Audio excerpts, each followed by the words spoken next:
नमस्कार, जय हिंद प्यारे दोस्तों। स्वागत है आप सभी का एक बार फिर से आपके अपने इस YouTube channel learn with DS sir पर।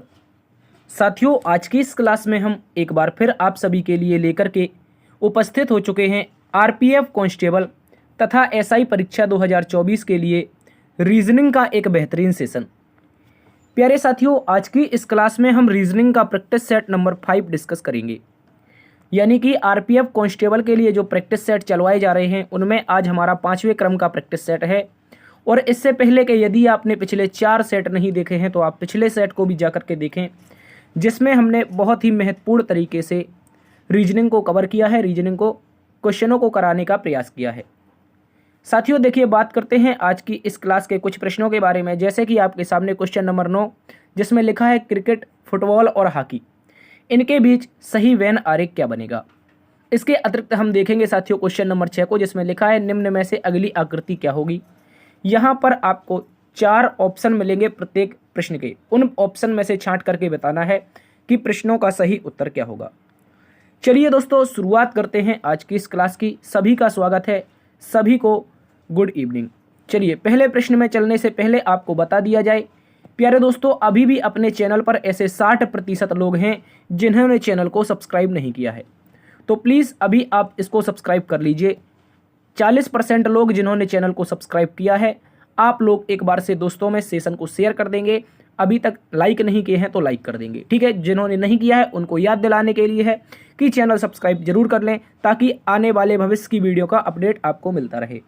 पहले प्रश्न की ओर बढ़ते हैं, सभी का स्वागत है। Question number 1, coding blood relation से शुरुआत होती है इस क्लास की। पहला ही प्रश्न एक दमदार सा प्रश्न है, जिसमें बोला गया है a-b का अर्थ है ए बी की बहन है। क्या बोला है? a-b, जिसका अर्थ है ए बी की बहन है। a क्रॉस b का अर्थ है ए बी का पति है। a डिवाइड b का अर्थ है ए बी का बेटा है। यानी कि दोस्तों, अगर प्रश्न को आप गौर से देखेंगे, जो भी कोडिंग हमें दी गई है, इस कोडिंग में हमेशा आगे वाला पीछे वाले का कुछ ना कुछ बन रहा है। मतलब आगे वाला जो ए है वो हमेशा कुछ ना कुछ पीछे वाले का बन रहा है। तो इसी लॉजिक को फॉलो करेंगे। पहली लाइन देखो, लिखा है y क्रॉस m। यहाँ पर देखो a क्रॉस b में क्या लिखा था? आगे वाला पीछे वाले का पति है, यानी ए बी का पति है। तो इसमें प्यारे दोस्तों याद रखेंगे, जो y होगा ये पति हो जाएगा किसका? पीछे वाले m का, ठीक है। इन दोनों की शादी करवाएंगे तो m पत्नी के लिए माइनस और पति के लिए प्लस का प्रयोग करेंगे। इसके बाद साथियों देखो, लिखा है माइनस। माइनस का मतलब था आगे वाली पीछे वाले की बहन है। पहली लाइन में देखो, माइनस का मतलब है आगे वाली पीछे वाले की बहन है, यानी ए बी की बहन है। तो इसमें आगे वाली बहन किसकी हो जाएगी? पीछे वाले टी की। ठीक उसी प्रकार आगे फिर से दे रखा है टी माइनस जेड, तो इसमें भी पता चलेगा कि आगे वाली टी बहन हो जाएगी पीछे वाले जेड की। इसके बाद दिया है डिवाइड। डिवाइड का मतलब है लास्ट वाला, देखो यहाँ पर लिखा है ए डिवाइड बी का मतलब है आगे वाला पीछे वाले का बेटा है। तो आगे वाला जेड बेटा है किसका? आप बोलेंगे सर पीछे वाले किसका? तो एल का, ठीक है। पीछे वाले एल का बेटा हो जाएगा कौन? जेड। इसके बाद दोस्तों बोला गया है फिर से क्रॉस।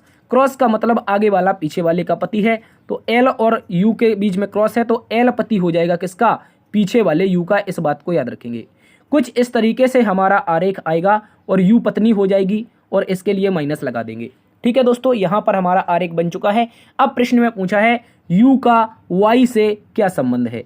एक इंपॉर्टेंट प्रश्न है दोस्तों, ये लिखा है देखो, तो बताओ कि u का y से क्या संबंध है। तो देखो यहाँ पर से जो लगा है वो y के साथ लगा है, तो जिसके साथ से लगा होता है वही बोलता है।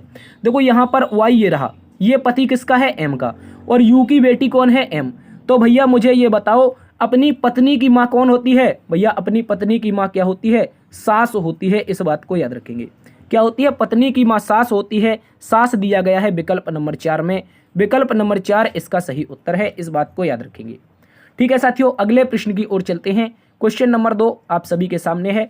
इस प्रश्न को आप सभी अच्छे से याद रखेंगे। क्वेश्चन नंबर 2 में बताइए, लिखा है नीचे दिए गए प्रश्न के 3 विकल्प एक समान है जबकि एक अलग है, अलग की पहचान कीजिए। प्यारे दोस्तों, आपके सामने 4 विकल्प हैं। इनमें से बताना है ऐसा कौन सा विकल्प है जो असमान है। तो कैसे ज्ञात करते हैं? इसको ज्ञात करने का एक फॉर्मूला होता है, या फिर कह सकते हैं एक ट्रिक होता है। इनका स्थानीय मान लिखो। स्थानीय मान v कितने पर होता है? 22 पर होता है। r कितने पर? 18 पर होता है। t कितने पर होता है? तो बोलेंगे सर 20 पर होता है। उसी प्रकार अब दूसरे वाले का लिखो, r कितने पर होता है? 18 पर होता है। एम कितने पर होता है तो भैया 13 पर होता है, पी कितने पर होता है 16 पर होता है। इसके बाद अब अगला लिखो, अगला लिखोगे तो वाई हो जाएगा हमारा 25 पर, और दोस्तों यू हो जाएगा 21 पर, और डब्ल्यू हो जाएगा 23 यानी 23 पर। इसके बाद एक और बच रहा है एफ, एफ होता है 6 पर, बी होता है 2 पर, और डी होता है 4 पर। साथियों कुछ इस तरीके से हमारे सामने लिखा गया है। इसमें देखो बताओ कौन सा विषम होगा, तो इनके बीच का हम क्या देखेंगे, अंतर देखेंगे। अंतर देख करके पता करेंगे कौन सा विषम है। देखो यहाँ पर पहली बार में माइनस का 4 घट रहा है, और दूसरी बार में अगर पहले से ही तीसरे का संबंध बताते हैं तो माइनस का 2 हो रहा है। देखो 22 में से 4 गया 18, और 22 में से 2 गया तो 20। उसी प्रकार यहाँ पर देखो कितना घट रहा है भाई, 2 घट रहा है पहले तीसरे में, और यहाँ पर अगर देखोगे तो यहाँ पर माइनस का 5 हो रहा है, क्योंकि 13 5 18 होता है। तो दोस्तों यहाँ पर हमारा क्या हो रहा है, माइनस का 5। इसके अलावा अब आप इसमें देखेंगे तो पहले और दूसरे में, पहले और तीसरे में कितना, माइनस का 2 घट रहा है, और पहले और दूसरे में घट रहा है माइनस का 4। ठीक है, इस बात को याद रखेंगे। इसके अलावा लास्ट को चेक करो, लास्ट को चेक करोगे पहले और तीसरे में कितना घट रहा है, माइनस का 2, और पहले और दूसरे में घट रहा है माइनस का 4। तो प्यारे दोस्तों अगर गौर से देखते हैं, पहला यहाँ पर -4 -2 का अंतर है, यहाँ पर -5 और -2 का अंतर है। फिर देखेंगे तीसरे वाले में तो -4 -2 का अंतर है। फिर देखेंगे चौथे वाले में तो -4 और -2 का अंतर है। तो अब आप तो बता सकते हैं कि विषम कौन सा होगा, भाई विषम होगा दूसरा वाला जिसमें अंतर समान नहीं चल रहा है। अंतर समान नहीं चल रहा है तो विकल्प नंबर बी आपका विषम उत्तर हो जाएगा, यानी अलग उत्तर हो जाएगा। अगले प्रश्न में आ जाइए साथियों। अगला प्रश्न क्वेश्चन नंबर 3 है। क्वेश्चन नंबर 3 में बोला गया है, नीचे दिए गए प्रश्न में पहली संख्या का दूसरी संख्या से जो संबंध है वही संबंध तीसरी संख्या का चौथी संख्या से ज्ञात कीजिए। प्यारे दोस्तों गौर से देखो, यहाँ पर लिखा गया है आपके सामने कैलेंडर। क्या लिखा है, कैलेंडर लिखा है। ठीक है, एक मिनट, यहाँ पर क्या लिखा है, कैलेंडर लिखा है। कैलेंडर में बोला गया है कैलेंडर का जो संबंध है वो किससे है, भाई तिथियों से है। किससे है, तिथियों से, तिथियों से है, इस बात को याद रखेंगे, यानी कि तारीख से। और दोस्तों अब पूछा है शब्दकोश का संबंध किससे हो जाएगा, बताओ शब्दकोश का संबंध किससे हो जाएगा। दोस्तों देखो बात करते हैं अगर कैलेंडर की, तो कैलेंडर में क्या पाई जाती हैं, तारीखें पाई जाती हैं, यानी तिथियां। तभी तो कैलेंडर में तारीखें होंगी, महीने होंगे, दिन होंगे, इस तरह से कैलेंडर में तिथियां पाई जाती हैं। तो दोस्तों मुझे बताओ कि शब्दकोश में क्या पाया जाता है। भाई शब्दकोश की बात करते हैं वो तो यहीं से पता चल जाएगा। शब्दकोश, कोश मतलब स्थान जहां पर शब्द पाए जाते हैं उसे शब्दकोश कहते हैं। तो भैया शब्दकोश में क्या मिलेगा, शब्द मिलेगा, और शब्द मिलेगा तो इस प्रश्न का उत्तर विकल्प नंबर सी बनेगा। इस बात को याद रखेंगे। जो संबंध आपका पहली का दूसरे से बनेगा वही तीसरे का चौथे से है। इस प्रश्न का उत्तर आएगा विकल्प नंबर सी। अगले प्रश्न में आइए। क्वेश्चन नंबर 4 एक महत्वपूर्ण प्रश्न है जिसमें बोला है निम्नलिखित प्रश्न श्रृंखला में लुप्त अंक ज्ञात कीजिए। प्यारे दोस्तों एक बेहतरीन सी सीरीज दे रखी है, इस सीरीज का सही उत्तर ज्ञात करना है। तो पहले देखो 125 लिखा गया है, 125 के बाद में 80 लिखा गया है। ठीक है, 80, फिर लिखा गया है दोस्तों 45, फिर लिखा गया है 20, और आगे ज्ञात करना है कि क्या आएगा। इस बॉक्स में बता देंगे क्या आएगा। देखो दोस्तों ऐसे प्रश्न को हम अंतर से देखेंगे। कैसे देखेंगे, अंतर से। अंतर से कैसे, यहाँ पर देखो पहले और दूसरे का, पहले और दूसरे का अंतर देखने जाओगे तो 40 और 80 20 और 5 एक्स्ट्रा मतलब 45। दोस्तों यहाँ पर जो अंतर है 45 का है, मतलब माइनस का 45 हुआ है। आगे देखने जाओगे तो 45 45 90 होता है, लेकिन 10 घटा देंगे तो 35, यहाँ पर हो रहा है माइनस का 35। इसके बाद आगे देखने जाओगे तो यहाँ पर हो रहा है भैया 45 में से गया 25 तो बचेगा 20। अगली बार में क्या होना चाहिए, देखो एक बार -45 फिर 10 कम फिर 10 कम, तो अगली बार में फिर से 10 कम, 25 में से 10 कम करेंगे तो 15, और 20 में से 15 जाएगा। साथियों इस प्रश्न का उत्तर आएगा 5। क्या आएगा, 5। 5 कहाँ पर है, विकल्प नंबर 1 में है। विकल्प नंबर 1 साथियों आपका उत्तर बन जाएगा। इस बात को याद रखेंगे। समान सीरीज चल रही है, आगे और देखना चाहो तो देख लो। इनके बीच में -10 है, इनके बीच में भी -10 है, और इनके बीच में भी क्या है, -10 है। ठीक है, इस तरह से हमारा अंतर हमें पता चल जाएगा। अगले प्रश्न में चलते हैं। क्वेश्चन नंबर 5 बोला गया है साथियों नीचे दी गई आकृति में सही दर्पण छवि का चयन करें जब दर्पण को आकृति के दाईं ओर रखा जाए। प्यारे दोस्तों ये दर्पण आकृति के दाईं ओर रखा है, इसकी सही दर्पण छवि बतानी है। तो दोस्तों गौर से देखो, जो वस्तु दर्पण के नजदीक होगी वो हमेशा नजदीक रहेगी, इस बात को याद रखेंगे, और जो वस्तु दर्पण से दूर होगी वो हमेशा दर्पण से दूर ही रहेगी, ये भी याद रखेंगे। तो गौर से देखो साथियों, सबसे पहले तो कुछ इस तरीके का एक बॉक्स आएगा। ठीक है, उस बॉक्स में एक सर्कल है। क्या है, उस बॉक्स, एक मिनट, एक बॉक्स आएगा सबसे पहले तो, अगर दर्पण प्रतिबिंब बताना है। इस बॉक्स में क्या है भाई, एक सर्कल है। ठीक है, एक सर्कल है, उसके बाद जो मैंने कहा जो भी दर्पण के नज़दीक है वो नज़दीक रहना चाहिए। मतलब यहाँ पर देखो नीचे से ये 3 लाइनें नज़दीक हैं, तो मैंने कहा भाई 3 लाइनें नज़दीक इस तरीके से बना दो। ठीक है, इस तरीके से हम 3 लाइनें नज़दीक बना देते हैं। तो गौर से देखा जाए तो ये इस वाली आकृति में 3 नंबर में 3 लाइनें नज़दीक नहीं है। गौर से देख लो, 3 लाइनें नज़दीक नहीं है, मतलब दूर की तरफ जा रही हैं, तो ये गलत हो गया। इसके बाद साथियों दूर की ओर भी 3 लाइनें हमें दिखानी पड़ेंगी, दूर की ओर भी तो दिखानी पड़ेंगी, चूंकि यहाँ पर पूछा गया है ना प्रश्न में दूर की ओर 3 है, तो हमने दूर की ओर भी 3 लाइनें बना ही दी। इसके बाद गौर से देखो, इसके बाद ये ऊपर की ओर कॉर्नर नहीं होगा, ये क्वेश्चन मार्क टाइप की आकृति लगी हुई है छोटी सी, इस छोटी सी की देखो ये ऊपर की ओर नहीं होगी, तो ये 4 नंबर का भी गलत हो गया। इसके अलावा गौर से देखो प्यारे दोस्तों, जब दर्पण बनता है तो आकृति अगर दूर की ओर है, जब इसका प्रतिबिंब बनेगा तो कुछ इस तरीके से आ जाएगी, कुछ इस तरीके से आ जाएगी। तो यहाँ पर कुछ इस तरीके से ही होनी चाहिए, इस तरीके से होगी तो ये तो उल्टी दिशा में मुड़ रही है, ये तो गलत हो जाएगी। ऑप्शन नंबर 1 प्यारे दोस्तों इस प्रश्न का सही उत्तर बनेगा। गौर से देख लेना है। ठीक है, आपका जो उत्तर आएगा साथियों वो ऑप्शन नंबर 1 आएगा। अच्छा सा प्रश्न है, एग्जाम में पूछा जा सकता है। अगले प्रश्न में चलते हैं, क्वेश्चन नंबर 6। कहा गया है दी गई आकृति में श्रृंखला में अगला स्थान पर आने वाली आकृति ज्ञात कीजिए। जल्दी से बताइए अगले स्थान पर आने वाली आकृति क्या होगी, इस क्वेश्चन मार्क के स्थान पर क्या आएगा। ठीक है, कह रहा है श्रृंखला में अलग, इसको मिटा लेंगे, इसको कर लेंगे अगले स्थान पर आने वाली आकृति। तो गौर से देखिए साथियों, गौर से अगर आप देखने जाओगे तो सबसे पहले क्या होना चाहिए, इस आकृति को कंप्लीट करने के लिए एक हमें वर्ग की आवश्यकता पड़ेगी, जो कि वर्ग हम कुछ इस तरीके से बनाएंगे। गौर से देखिए, कुछ इस तरीके से वर्ग बनाएंगे, और वर्ग के विकर्ण सभी के परस्पर काट रहे हैं, तो इसके भी हम विकर्ण परस्पर एक दूसरे से कटवा देंगे। क्या कर देंगे, इसके विकर्ण भी आपस में परस्पर एक दूसरे से कटवा देंगे। ठीक है, इस बात को याद रखेंगे। ये हमारे विकर्ण काट दिए। इसके बाद अब गौर से समझो, यहीं से खेला शुरू होता है आपका। कहाँ से, यहीं से। देखो सबसे पहले ऊपर की ओर डार्क एरिया है, फिर पूर्व की ओर, पहले उत्तर फिर पूर्व फिर दक्षिण की ओर। तो अब की बार का जो डार्क एरिया होगा वो पश्चिम की ओर होना चाहिए। कहाँ पर होना चाहिए साथियों, पश्चिम की ओर होना चाहिए। तो मैं यहाँ पर इसको डार्क कर दूंगा, यहाँ पर क्या कर दूंगा साथियों, इसको पश्चिम की ओर डार्क कर दूंगा। अब उत्तर आकृतियों में देख लो कौन सा एरिया पश्चिम की ओर डार्क नहीं है, भाई ये वाला नहीं है, तो गलत कर दो 4 नंबर। ठीक है, इसके बाद ऊपर के प्लस को काउंट करेंगे। ऊपर के प्लस की जो संख्या है, यहाँ पर अगर देखेंगे तो 5 प्लस थे, दूसरे वाले में 4, तीसरे वाले में 3, तो अगले वाले में केवल और केवल 2 प्लस होने चाहिए। कितने होने चाहिए साथियों, केवल और केवल 2 प्लस होने चाहिए। तो भाई ऊपर यहाँ पर 3 मिल रहे हैं, ये गलत हो जाएगा।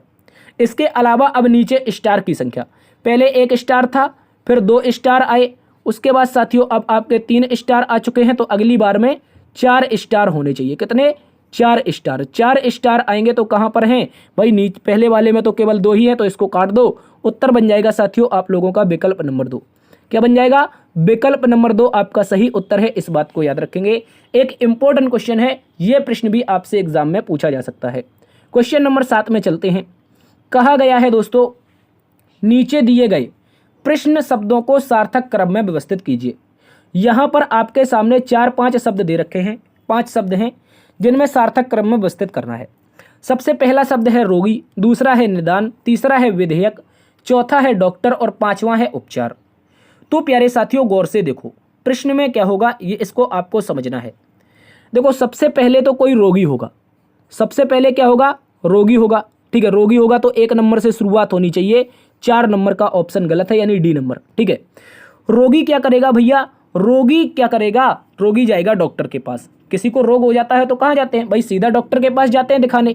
तो एक के बाद 4 आना चाहिए। क्या आना चाहिए, 1 के बाद 4, तो डॉक्टर हो जाएगा। ठीक है, यहाँ पर हमारा क्या हो जाएगा, दूसरे नंबर पर डॉक्टर आ जाएगा। 1 के बाद 4 होना चाहिए। उसके बाद डॉक्टर के पास जब रोगी जाता है तो उसका उपचार पूछता है। क्या पूछता है, उपचार। उपचार का मतलब ही कहलाता है निदान। जब हम डॉक्टर के पास जाते हैं, हम बताते हैं कि मुझे बुखार है, मुझे खांसी है, मुझे जुकाम है, इस तरह से, और डॉक्टर से पूछते हैं इसका उपचार क्या होगा। तो प्यारे दोस्तों उपचार का मतलब ही होता है निदान। इसके बाद आपका विकल्प नंबर 2 आएगा। ठीक है, क्या आएगा, निदान। डॉक्टर क्या बताता है, निदान बताता है। इसके अलावा प्यारे दोस्तों याद रखेंगे, निदान बताता है तो देखो 1 के बाद 4, 4 के बाद 2, 1 के बाद 4 के बाद 2 विकल्प नंबर बी में नहीं है, इसको काट दो। इसके अलावा अब क्या होगा भैया, जब डॉक्टर निदान बताता है तो कैसे बताता है, कुछ पर्चे में लिख करके दवाइयाँ देता है, और पर्चे में लिखी गई दवाइयों विधेयक क्या होगी, विधेयक के रूप में कहलाएंगी। लिखी हुई आर्टिकल कहेंगे तो विधेयक बोलेंगे, क्या बोलेंगे, विधेयक। और जब डॉक्टर विधेयक लिख देता है, दवाइयाँ लिख देता है, उसके बाद जब हम दवाइयाँ खाते हैं तो हमारा उपचार हो जाता है, तो बोलेंगे सर 5 नंबर अंत में आना चाहिए। 5 नंबर अंत में आएगा तो देखो 5 नंबर अंत में केवल और केवल विकल्प नंबर 1 में है बचे हुए ऑप्शन से, ठीक है। सी नंबर का गलत हो जाएगा क्योंकि 2 ऑप्शन हम बी और डी पहले काट चुके हैं। उत्तर आएगा साथियों आप लोगों का विकल्प नंबर 1, ठीक है। इस बात को याद रखिए। अगले प्रश्न में आ जाओ। कहा गया है साथियों, स्वदेशी कच्चे तेल के उत्पादन की तुलना में घरेलू मांग तेजी से बढ़ रही है। कथन और निष्कर्ष का एक प्यारा सा प्रश्न है, इसका उत्तर आप सभी से चाहेंगे, बताइए जल्दी से इसका उत्तर क्या होगा। देखिए दोस्तों, हम कथन को पढ़ेंगे, उसके अनुसार निष्कर्ष बताएंगे। कथन में एक बार फिर से पढ़ो कि जो स्वदेशी कच्चे तेल का उत्पादन है उसकी तुलना में दोस्तों मांग ज़्यादा बढ़ रही है। अब निष्कर्ष नंबर 1 आता है, कह रहा है कच्चे तेल का आयात करना चाहिए। मुझे बताओ, जब मांग बढ़ रही है तो कच्चे तेल का आयात करना चाहिए। आप बोलेंगे हो सकता है, जब मांग बढ़ेगी तो कच्चे तेल का आयात करेंगे। इसके अलावा घरेलू मांग को कम किया जाना चाहिए, ये बात भी सही है यार। देखो कह रहा है कि कच्चे तेल के उत्पादन की तुलना में घरेलू मांग तेजी से बढ़ रही है, तो या तो आप दोस्तों कच्चे तेल का आयात कर लो ताकि मांग की पूर्ति कम हो जाए, ठीक है। जो मांग बढ़ रही है कच्चे तेल के उत्पादन की, उसमें या तो आप आयात कर लो ताकि पूर्ति हो जाए, या तो घरेलू मांग को कम कर दो, तो दोनों के दोनों हो जाएंगे। और दोस्तों इसमें आपका जो उत्तर आएगा या तो ये बनेगा या तो ये बनेगा। ये कंडीशन प्यारे दोस्तों एक इंपॉर्टेंट प्रश्न है, आइदर और की कंडीशन बनती है, ठीक है, यहां पर याद रखेंगे दोस्तों। ये एक अच्छा सा प्रश्न है, इसको याद रखेंगे। देखो ऐसे में क्या होता है, जब भी प्रश्न ऐसे सामने आते हैं तो स्टूडेंट वहां पर क्या करता है, दोनों के दोनों निष्कर्ष सही लगा के आ जाता है, और उसमें ऑप्शन भी होता है यदि दोनों निष्कर्ष अनुसरण करते हो। इस कारण ये देखो ये नहीं बनेगा। देखो जब कच्चे तेल की उत्पादन कम है, हमारे पास मांग बढ़ रही है, या तो दोस्तों हम मांग को कम कर दें या तेल का आयात करना बाहर से शुरू कर दें। जैसे कि हम वर्तमान में रसिया से तेल मंगाते हैं, सऊदी अरब से मंगाते हैं, ईरान से मंगाते हैं, ठीक है। इस तरह से या तो तेल मंगा लें या तो मांग को कम कर दें, ठीक है। इस बात को याद रखेंगे। तो आइदर और बनेगा, तो आइदर और की जो कंडीशन है वो कहां पर दे रखी है, सी नंबर विकल्प में दे रखी है। इस बात को आप सभी अच्छे से याद रखेंगे। अगले प्रश्न में आते हैं, 9 नंबर का प्रश्न। कहा गया है निम्नलिखित में से कौन सा चित्र हॉकी, फुटबॉल और क्रिकेट के बीच सबसे अच्छा संबंध इंगित करता है। भाई हॉकी भी होना चाहिए, फुटबॉल भी होना चाहिए और क्रिकेट भी होना चाहिए, तो क्या बोलेंगे सर, सबसे पहले एक आरेख बनेगा जो हॉकी को डिनोट करेगा। इसके अलावा दूसरा आरेख बनेगा जो दोस्तों किसको, क्रिकेट को डिनोट करेगा, और एक तीसरा आरेख बनेगा जो फुटबॉल को डिनोट करेगा, ठीक है। इस बात को याद रखेंगे। देखो प्यारे दोस्तों ये खेल हैं, ये क्या है, खेल हैं, और तीनों के तीनों खेल अलग हैं। ना तो हॉकी फुटबॉल हो सकता है, ना ही क्रिकेट फुटबॉल हो सकता है, और ना ही क्रिकेट हॉकी हो सकता है, और ना ही हॉकी क्रिकेट। ये तीनों के तीनों अलग खेल हैं, अलग अलग प्रकार से खेले जाते हैं। तो इसलिए क्या हो जाएगा, विकल्प नंबर 4, जिसमें तीनों के तीनों पृथक आरेख दिए गए हैं, उत्तर बनेगा आपका विकल्प नंबर 4। अगले प्रश्न में आइए, 10 नंबर का प्रश्न। कहा गया है यदि धूल को हवा कहा जाता है, हवा को आग कहा जाता है, आग को पानी कहा जाता है, पानी को रंग कहा जाता है, रंग को वारिस कहा जाता है, और वारिस को धूल कहा जाता है, तो मछलियां कहाँ रहेंगी, कहाँ रहती हैं, बताओ मुझे। देखो प्रश्न को आपको प्रश्न को समझना है और लास्ट लाइन से उत्तर लाना है। मुझे बताओ प्यारे दोस्तों, जो मछली होती है, कौन, जो हमारी मछली रानी होती है वो कहाँ पर रहती है। आप बोलेंगे सर मछली रानी तो हमारी पानी में रहती है, लेकिन यहाँ पर प्रश्न रीजनिंग का है, तो मुझे ये बताओ प्रश्न में पानी को क्या कहा गया है। बोला है यदि आग को पानी कहा जाता है, लेकिन पानी को क्या कहा जाता है, रंग। पानी को अगर रंग कहा जाएगा तो दोस्तों इस प्रश्न का उत्तर जो बनेगा, मछलियां कहां पर रहती हैं। बेसिकली पता तो है कि पानी में रहती हैं, लेकिन प्रश्न के अनुसार जो मछलियां होंगी वो रंग में रहेंगी। इस बात को याद रखेंगे। हो सकता है 2-4 पैक लगा ली हो, अपने रंग में हो, ठीक है, इस तरह से समझ लो। अगले प्रश्न में आ जाओ। क्वेश्चन नंबर 11 बोला गया है नीचे दी गई आकृति में कितने त्रिभुज स्थित हैं। बताइए जल्दी से इसमें ट्राइंगल कितने हैं।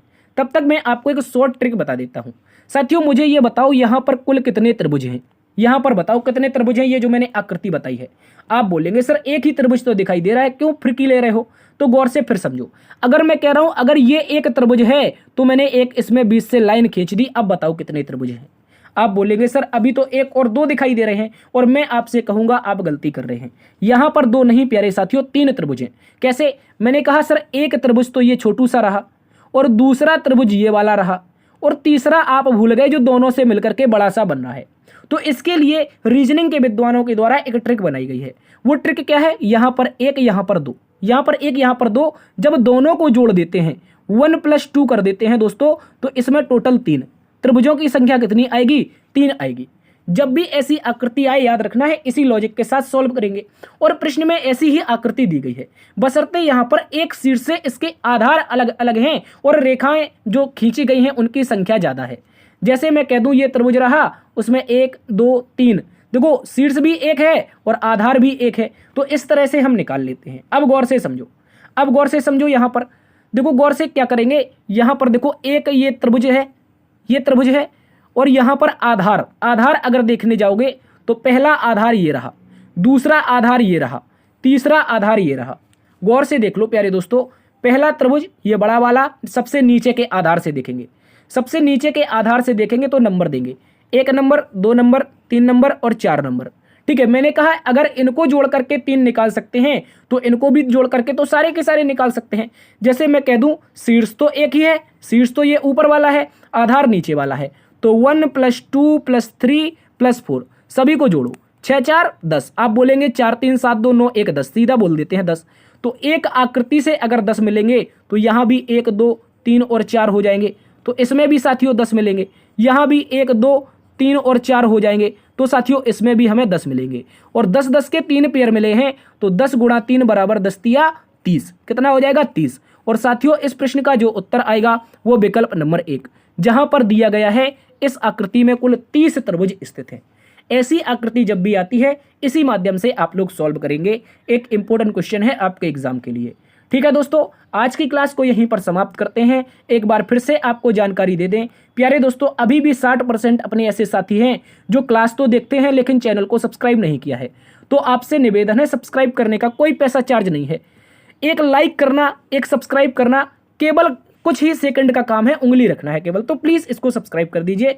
जिन साथियों ने चैनल को सब्सक्राइब किया है उनकी संख्या 40% है लगभग, और आपका बहुत बहुत दिल से धन्यवाद। आप लोग सेशन को अपने दोस्तों में शेयर कर देंगे और क्लास को अभी तक लाइक नहीं किए हैं तो लाइक कर देंगे। इस तरह की मेहनती क्लासेस आपके लिए आती रहेंगी। देखते रहिए आपका अपना परिवार। खुश रहिए, मस्त रहिए, स्वस्थ रहिए। मिलते एक नई वीडियो में, तब तक के लिए अपना ख्याल रखना। जय हिंद, जय भारत, जय मां सरस्वती।